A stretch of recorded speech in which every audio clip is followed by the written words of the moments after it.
Alors dans cette vidéo, je vais vous présenter rapidement la mise à jour de données de réseau AEP, à savoir les tronçons, les vannes, les décharges, la localisation d'incidents et l'impression de cartes.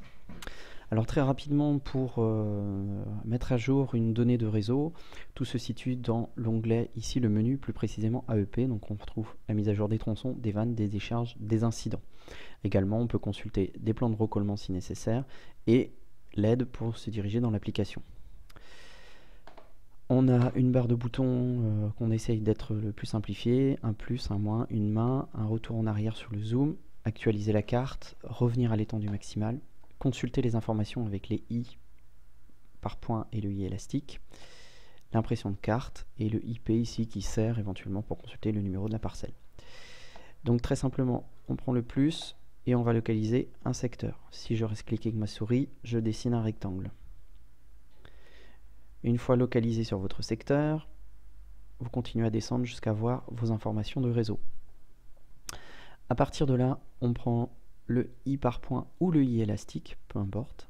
Le i élastique permet de sélectionner une zone entière et on va choisir de consulter les informations sur les tronçons.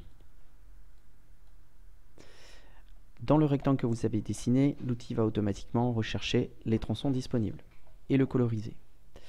En l'occurrence, une fiche s'ouvre d'édition. Dans cette fiche, on va pouvoir mettre à jour très simplement, à partir des listes déroulantes, sa donnée de réseau. Donc on retrouve les généralités sur le secteur, la distribution, les dates, les caractéristiques sur la canalisation et sa classe de DICT. Si je clique tout en haut de ce tableau Retour à la liste, je vais voir apparaître donc ma ligne d'information. C'est un premier cheminement pour accéder à des données, c'est la même chose exactement pour les vannes. Si je choisis ici AEP vannes et je dessine un rectangle, il va me sélectionner automatiquement l'ensemble des vannes comprises dans ce secteur. On voit apparaître un tableau sous forme de tableau Excel, et ce tableau nous permet de dresser les informations d'identifiants, de communes, de numéros, etc. La même chose qu'on avait dans la fiche de saisie précédemment. Si je veux zoomer précisément sur l'information, je clique sur la loupe. Si je veux voir le détail dans l'information, je clique ici. Si je veux éditer l'information, je clique sur le crayon. Une fois qu'on a compris ce cheminement, il est identique à toutes les étapes. Si je veux accéder directement à l'ensemble des données disponibles, je vais dans AEP et je choisis tronçon. Un tableau Excel de nouveau s'ouvre, vous listant l'ensemble des données de tronçons disponibles. Je veux faire une recherche par commune, je fais rechercher, je choisis ma commune et je fais rechercher. À partir de là, l'outil va dresser tous les tronçons disponibles sur cette commune. On va pouvoir bien évidemment éditer encore, voir ou zoomer sur l'information.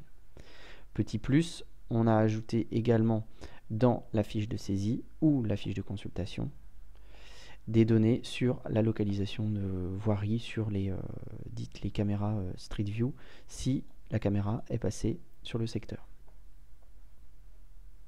Donc on a l'ensemble des données qui sont présentes ici. Maintenant, si je souhaite imprimer un plan, j'ai deux solutions.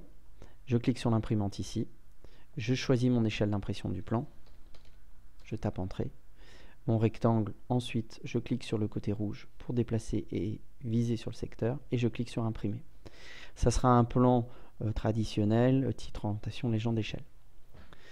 Si je veux imprimer un plan plus dédié sur les DICT, je vais pouvoir aller, je vais sélectionner dans un premier temps mon tronçon.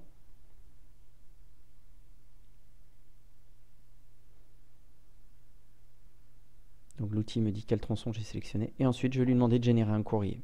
Je vais aller dans Courrier, Édition de courrier. Je vais choisir mon modèle, DICT, mon style et je demande d'imprimer. Je peux également l'envoyer par mail directement à une personne. L'outil va zoomer sur l'emprise du tronçon et va renseigner ces informations attributaires disponibles, à savoir la profondeur, si elle est renseignée, le numéro, la date de pose, etc., etc., etc. Donc il y a un petit temps de génération du courrier et donc on voit la carte apparaître en format PDF avec la légende, la commune, le code INSEE, la date d'édition, l'échelle d'édition, le numéro, les matériaux, le diamètre, la date de pose, la longueur calculée, la classe de DICT. Voilà pour l'utilisation, la mise à jour et l'impression de cartes à partir du WebSIG.